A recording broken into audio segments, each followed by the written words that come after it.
뵙겠습니다. 감사합니다.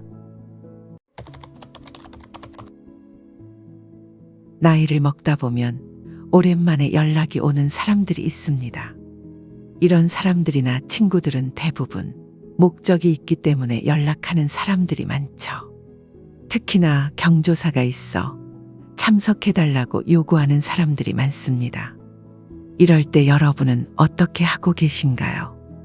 오랜만에 연락 온 옛 지인이 경조사에 참석해달라고 요청한다면 가야 한다고 생각하시나요? 오늘은 70대 진 씨의 사연을 들려드리도록 하겠습니다. 진 씨는 은퇴한 지 10년이 넘은 사람입니다. 회사 생활을 하면서 많은 이들과 친분을 쌓았던 진 씨지만 은퇴를 하고 나니 옛 동료들과는 소식이 뜸해지고 평소 친하게 지내던 이웃들이나 오랜 친구들과만 꾸준히 만나며 삶을 이어가고 있었습니다.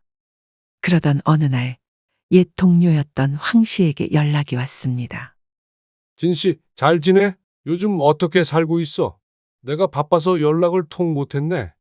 진 씨는 오랜만에 연락 온 황 씨가 반가웠습니다. 황 씨 오랜만이야.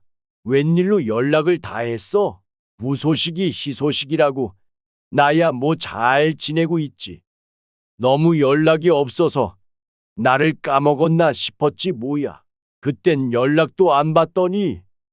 진 씨는 황 씨와 회사에서 굉장히 친한 동료였습니다.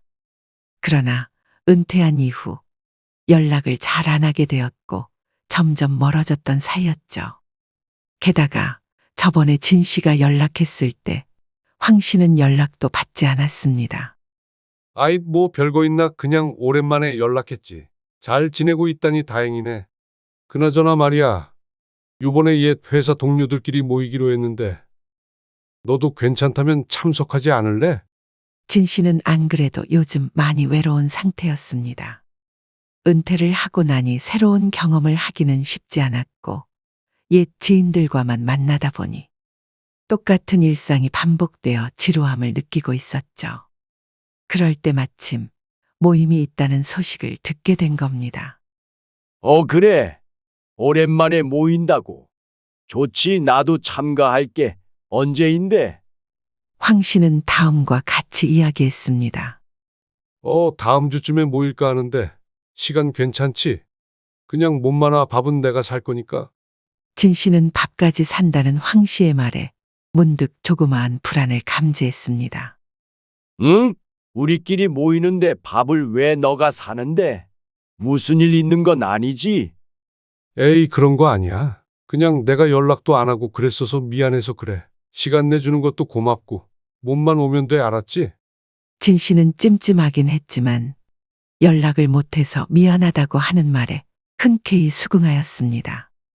그리고 일주일이 지난 후 옛 동료들과 오랜만에 식당에서 모임을 가지게 되었습니다. 정말 오랜만이네 다들. 어쩌다가 이렇게 다들 모였는지 황 씨가 고맙구만. 그러게 말이야. 황 씨가 웬일로 이런 일을 다 꾸몄는지. 회사 생활할 때도 모임을 잘 꾸리기도 했지. 황 씨는 사실 회사를 다닐 때에도 모임을 주최하는 사람이었죠. 내가 뭘 한 게 있나? 연락도 하고 밥도 먹고 자주 얼굴도 보고 좋을 것 같으니까 모이자고 했지. 우리 예전에 회사 생활할 때 기억나? 황 씨는 옛 이야기를 꺼내며 모임을 이끌어 나갔습니다. 진 씨는 오랜만에 추억에 젖으며 친구들과 재밌게 담소를 나누었습니다. 이야기를 나누다 보니 어느새 모임이 끝나갈 때가 다가왔습니다. 그러자 진 씨는 다음과 같이 이야기했습니다. 황 씨, 이런 모임을 만들어줘서 고마워. 오랜만에 이렇게 모이니까 너무 좋네. 그러자 황 씨는 다음과 같이 이야기했습니다. 나도 너무 즐거웠어. 앞으로도 자주 만나자고. 이렇게 얼굴도 보고. 그리고 갑자기 주섬주섬 무언가를 꺼냈습니다. 확인을 해보니 황 씨 아들의 청첩장이었습니다. 모임을 핑계로 사람들을 모아놓고 아들의 청첩장을 나눠주면서 참석해달라고 하는 것이었죠. 모임을 할 때까지는 좋았으나 문득 찜찜한 느낌이었던 원인을 알게 되었습니다. 진 씨는 당황했지만 그럼에도 불구하고 친구들과 함께 오랜만에 또 만날 생각에 다음과 같이 이야기했습니다. 그래, 아들이 결혼한다는데 참석해야지. 그럼 이때 또 모이면 되겠네. 좋지. 오늘 못다 한 얘기 그때 또 하자고. 그렇게 이야기를 마무리하고 진 씨는 집으로 돌아갔습니다. 기분이 오묘하고 그렇게 좋지만은 않았으나 친구들과 오랜만에 얘기한 걸로 만족하기로 했습니다. 집에 도착하자마자 진 씨는 청첩장을 아내에게 보여주었습니다. 이번에 황 씨 아들이 결혼을 한다네. 같이 갈 거지? 이번에 영숙이도 온다고 하더라. 같이 경조사에 참석해달라고 얘기하자 아내는 상당히 불쾌해하며 다음과 같이 이야기했습니다. 뭐? 황 씨? 아니, 우리 아들 결혼식에는 참여도 안 하고 연락도 없었잖아. 그렇습니다. 황 씨는 사실 진 씨 아들의 결혼식 때 온다고 했지만 오지도 않고 나중에 미안하다는 연락 한 번도 없었죠. 아니, 그때 바빠서 그랬다고 하더라고. 사람이 그럴 수도 있지 뭐. 아이고 참나. 퍽이나 바빴겠다. 그냥 오기 싫어서 그랬던 거잖아. 돈 나가는 게 싫어서. 그리고 바빴으면 나중에 바빠서 그랬다고 연락이라도 왔어야지. 안 그래? 진 씨도 사실 마음 한구석에서는 같은 생각을 하고 있었습니다. 하지만 진 씨는 황 씨가 모임도 주최하고 친구들과 이야기를 하다 보니 그 사실을 까맣게 잊고 있었던 거였죠. 그럼 어떻게 하지? 얼굴도 보고 밥도 얻어먹고 왔는데 안 갈 수는 없잖아. 내가 못 살아 정말. 그니까 왜 간다고 했어? 생각해 본다고 했어야지. 진 씨의 아내는 못마땅해 했지만 이미 밥도 얻어먹고 간다고 얘기를 해둔 진 씨를 원망하며 결국 참석하기로 마음먹었습니다. 황 씨 아들의 결혼 당일날 진 씨는 축의금 30만 원을 챙기고 있었습니다. 아니 무슨 30만 원이나 내? 우리 아들 결혼식에는 참석 안 했잖아. 그만큼 낼 필요 없어. 요즘 물가도 많이 올랐는데 이 정도도 안 내면 내 체면이 서질 않아. 체면은 무슨 체면이야? 우리 앞으로 돈 들어갈 곳도 많아. 15만 원만 해도 충분해. 황 씨는 참석하는 것만으로도 고마워해야 해. 진 씨는 아내의 말에 공감하며 15만 원만 축의금을 내기로 마음먹었습니다. 그렇게 둘은 축의금 15만 원을 챙기고 황 씨네 아들 결혼식장에 참석하게 되었습니다. 황 씨, 아들 결혼 축하해. 이렇게 와줘서 고마워. 오느라 힘들었을 텐데 많이 먹고 가. 황 씨네 아들 결혼식은 많은 사람들로 붐볐고 황 씨도 굉장히 바빠하는 모습을 보였습니다. 아니, 우리끼리 이야기 나누자더니 사람들 많이 와서 별로 얘기도 못 하겠는데? 그러게 말이야. 황 씨가 인기가 많네. 그래도 좀 있다가 오겠지. 진 씨가 기대했던 것과 달리 황 씨는 처음 인사만 몇 마디 나눌 뿐 가족들과 함께 식사를 하고 몇 마디만 나누러 올 뿐 모임 때처럼 이야기를 하진 못했습니다. 다음번 모임 때 이야기 많이 하자고. 이번에 내가 너무 바빴네. 미안해. 아니야. 아들 결혼식에 이렇게 사람이 많이 와서 좋겠어. 다음번에 이야기하면 되지 뭐. 그래, 다음번에 보자고. 우리 어차피 앞으로 모이기로 했잖아. 그렇게 진 씨는 결혼식에 가서 축의금만 내고 돌아오게 되었습니다.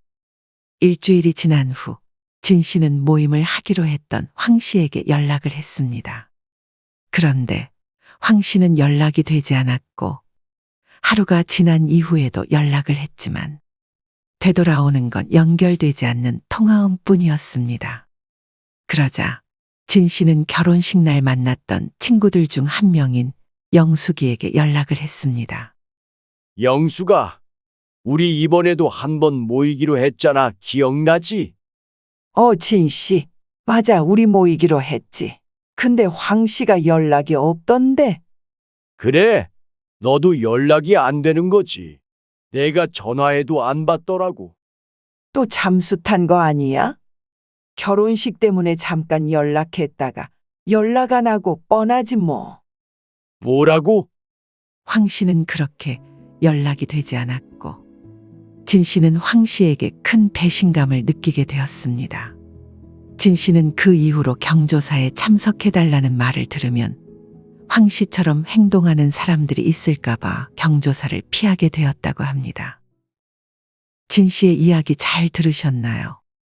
어떤 분들은 깊은 공감을 하기도 하고 또 다른 분들은 그럴 일이 없다는 분들도 계실 거라고 생각합니다.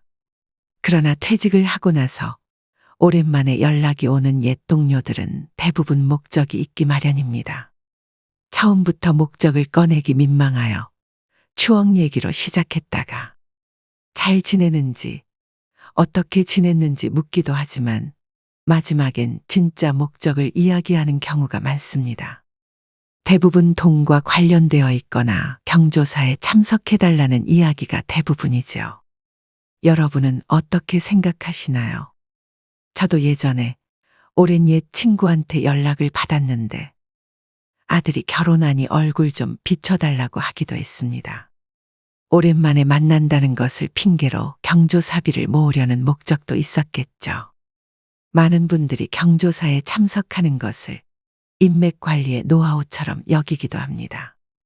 그래서 경조사 비용의 시간과 비용을 아끼지 않는 분들이 많지만 사실 경조사 비용의 대부분이 자신에게 다시 돌아오지 않기도 하죠.